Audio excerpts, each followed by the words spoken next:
안녕하세요. 1년차 내과 레전트 정디우입니다. 이번 영상에서는 담배보단 담배를 피워왔다면 받아야 할 폐암 검진에 대해서 알아보려고 영상을 만들어 봤어요. 제가 이 영상에서 말씀드리는 건 미국 현재에서 실행이 되는 건강검진 기준이에요. 여러분들도 아시다시피 담배와 폐암은 연결성이 아주 크게 있죠. 담배를 핀다고 꼭 폐암에 걸리는 건 아니지만 폐암에 걸리신 분들을 환자분들을 보면 담배를 피셨던 기록이 있는 환자분들이 많으세요. 폐암도 여러 가지 종류가 있는데 다 그냥 묶어서 그냥 폐암으로 묶어서 이야기를 할 건데, 일단 저는 담배를 펴본 적이 없어요. 지금까지 한 번도 담배를 펴본 적이 없기 때문에 담배를 끊는 것도 얼마나 힘든지는 잘 몰라요, 솔직히. 근데 제 아버지는, 제가 어렸을 때부터, 아버지 군대에 계셨을 때부터, 제가 태어나기 전부터죠, 그때부터 계속 담배를 피우시다가 지금 담배를 끊으신 지가 5년이 넘었어요. 아마 10년 정도 가까이 될 것 같아요. 조금 있으면 그 정도 되는데, 그래서 담배는 항상 옆에 두고 자라왔거든요. 그리고 어렸을 때는 아무것도 몰랐을 때는 이제 아빠나 삼촌이나 밖에서 담배를 필 때면 이제 담배 연기가 나면 그거로 거기로 이렇게 뛰어 들어가서 이렇게 일부러 마신다거나 그런 장난 같은 거 했는데, 지금 생각하면 좀 한심한 건데, 어렸을 때니까.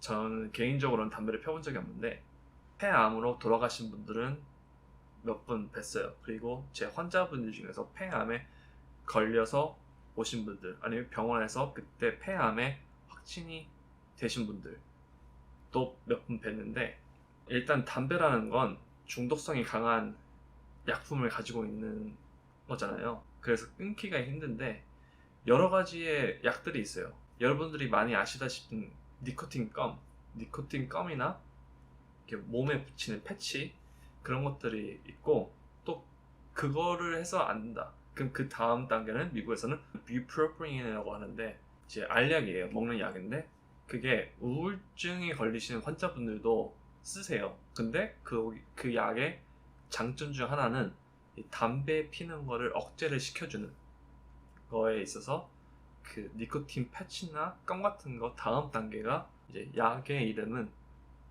뷰프로피린이라고 해요. 이제 그 다음 단계를 넘어가자면 이제 베리사이클린이라는 약품이 있어요. 이것도 알약인데 챈틱스라는 게 그 약 회사명이거든요. 그래서 이걸 좀 들어보신 분도 계실 거예요. 이런 약들이 이렇게 단계가 있어요. 그래서 하나가, 첫 번째가 안 되면 이 다음 단계로 넘어가고, 또 다음 단계가 안 되면 또 다음 단계, 그리고 이거를 좀 섞어서 쓸 수 있어요. 이 약을 먹으면서 이 니코틴 껌을 씹던가, 약을 먹으면서 니코틴 패치를 하던가, 이 약들마다 다 부작용이 있으니까 모든 약에는 부작용이 있거든요. 그러니까 가장 좋은 방법은 내가 스스로 이제 금연을 하는 건데, 그게 힘들 때는 이 껌이나 패치나 이 약 같은 거에 의존을 하는 게 좋아요. 이 약들을 의존을 해서 금연을 하는 게 낫지, 이 부작용 때문에, 부작용이 생길지 안 생길지도 모르는데 그 부작용 때문에 무서워서 담배를 계속 핀다? 라는 거는 솔직히 안 좋은 판단이죠.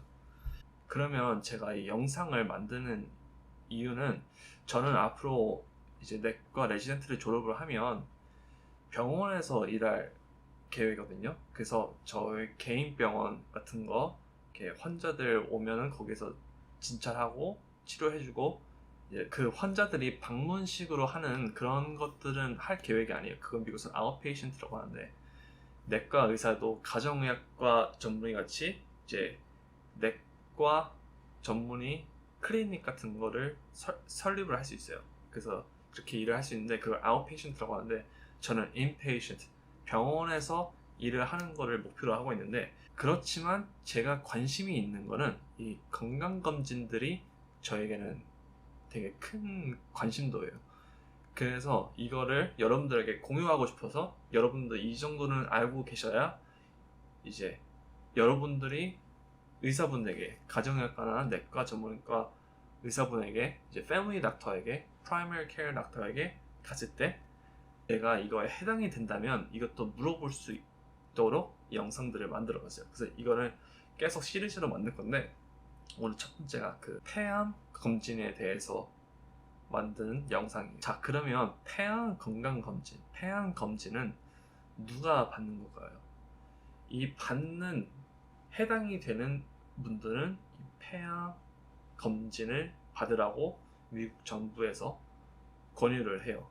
그게 바로 미국 나이로 55세에서 74세의 남성이나 여성분들이 포함이 되고, 그리고 담배를 핀 지 30년이 돼야 돼요. 30년 담배연이 돼야 돼요.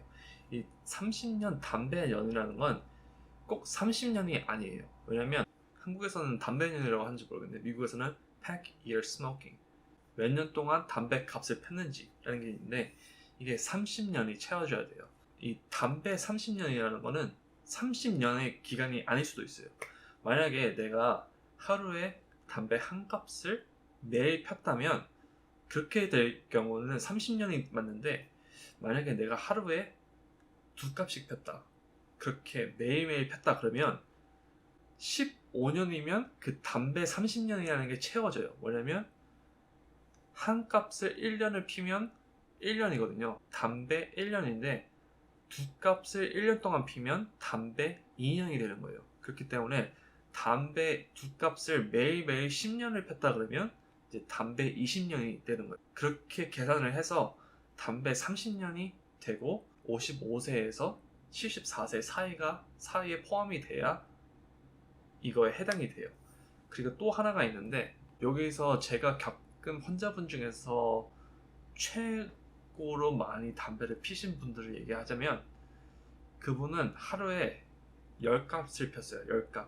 담배 한 값에 담배가 개수로 20개 정도 들어가 있다고 하는데, 그러면 하루에 200개잖아요. 그럼 16시간을 깨어있다고 생각을 하면, 8시간을 자고 16시간 깨어있다고 하면 1시간에 12개를 넘게 펴야 하루에 10개가 돼요. 10값이 돼요.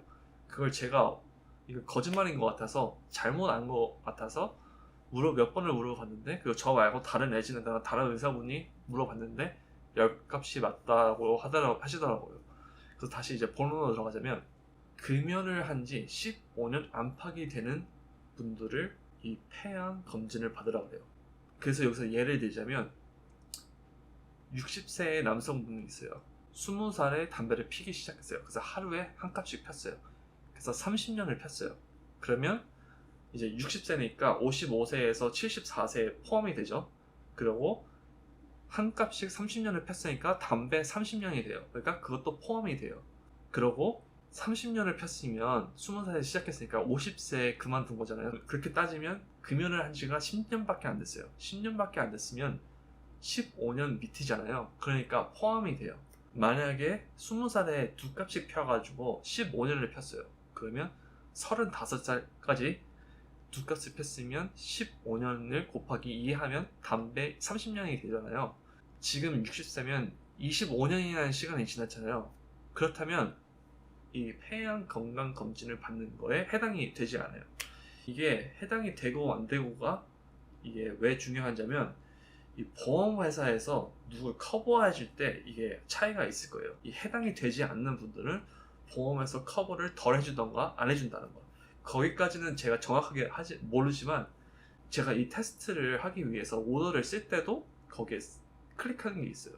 이 환자는 뭐 담배 30년을 폈다.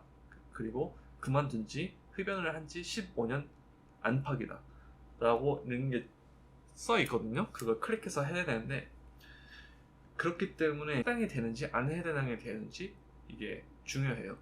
자, 그러면 이 검사는 어떻게 될까요?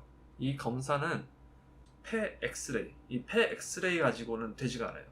이 폐암 검진을 받으려면 low dose CT라고, 보통 우리가 받는 CT 말고 CT 그것보다 방사능이 좀 적은 건가 봐요. 제가 이렇게 뭐 방사능 그런 거, CT 그런 거 정확하게 잘 알지 모르는데 이름에 벌써 써 있어요. low dose CT라고. 그래서 CT를 매년 받아야 돼요. 여기에 포함이 되신다면 이 포함된 거에서 벗어나기까지. 그러니까 74세가 넘어가면 이 low dose CT를 받을 필요가 없어요. 왜냐면 그 범위에서 넘어갔으니까. 담배를 금연을 한 지가 15년이 넘었다. 내가 이 나이 안팎에 되는데 15년이 넘었다. 20년이 됐다. 그러면 이거에 해당이 되지가 않아요. 왜냐면 그 권장하는 그 15년은 금연을 한 지 15년이 넘었기 때문에 안팎이 아니고 넘었기 때문에 이 CT가 해당이 되지 않아요. 메인이 세 가지거든요. 나이, 연세, 그리고 담배값, 연, 그리고 금연한 지가 얼마나 지났는지. 이거에 다 포함이 되면 이 포함이 되어 있는 동안은 매년 로더 CT, 이 CT 적은 양의 방사능의 CT를 매년 받아야 돼요. 제 아버지도 이 CT를 받아야 되는데 아직 받지 않으셨어요. 그래서 다음에 가실 때 제 아버지의 가정의학과 분에게 의사분에게 갔을 때는 이거를 말을 하라고 제가 몇 번 말씀드렸거든요. 그러니까 여러분들도 거기에 포함이 된다면 제가 말한 세 가지에 다 포함이 된다면 이제 가정의학과나 자기 주치의한테 가서 나 담배를 이만큼 폈는데 나 이거 폐암 검진을 하면 되지 않냐 라고 물어보세요. 그러면 그분도 아 좋은 아이디어다 그러면 우리 CT를 찍자 라고 아마 권장을 하실 거예요. 자 그러면 폐암 검진에 대해서는 여기까지 알아보도록 할게요. 그럼 저는 다음 영상에서 다른 주제를 가지고 돌아오겠습니다. 그럼 다음 영상에서